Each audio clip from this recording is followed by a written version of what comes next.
In the time of Abdullah bin Mubarak rahimahullah, Abdullah bin Mubarak was an amazing personality. Out of all the imam, the only imam who was never disparaged was Abdullah bin Mubarak rahimahullah. One year he would do jihad, and the next year he would do hajj. He lived in a place called Merv, Central Asia, and he would travel every other year for hajj. So he goes for hajj, like many of the hajis have now come back from hajj. And he reaches Merv, and he reaches hajj. He performs his hajj, and after performing his hajj, he's sleeping, and he sees a dream, two angels descend. And one angel says to the other, he said, how many people have performed hajj this year? He says 60,000. He said, how many people's hajj has been accepted? He says, not even one. Not even one. Besides one man called Abdullah bin Mubarak, a cobbler from Damascus.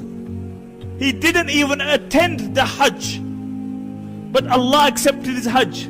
Abdullah bin Mubarak rahimahullah wakes up in the morning. He's deeply concerned about this. He's shaking, he's perspiring, and he hurries to Damascus. And he reaches Damascus, and he asks the people of Damascus, do you know a man called Abdullah bin Mubarak? And they direct him to his house. He knocks on the door. Abdullah opens the door. He asks him name. He says, Abdullah bin Mubarak. He says, what's your profession? He said, I'm a cobbler.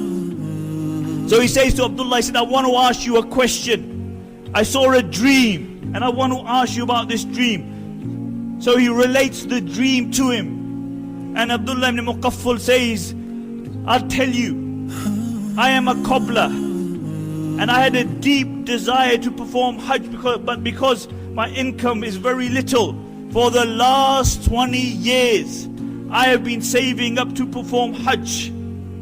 For the last 20 years I've been saving up to perform hajj, and this year I had enough money to perform hajj. And he said my wife was pregnant, and she smelled meat from the neighbor's house. And you know, pregnant women, when they smell something, they want it there and then. So she asked me to go and ask neighbors for the meat. So I went to the neighbor's house and I knocked on the door. And the lady opened the door. And I said, my wife is pregnant and you're cooking some meat. Can I ask you for that meat? Can I ask you for that meat?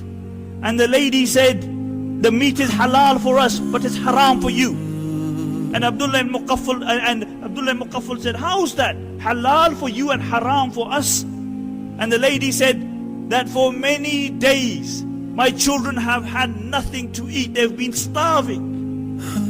And today I was walking on the street and I saw a dead donkey, and I cut the meat from the donkey, and to feed my children I came, and the meat that I am cooking is that meat of the donkey. So it's halal for us and it's haram for you.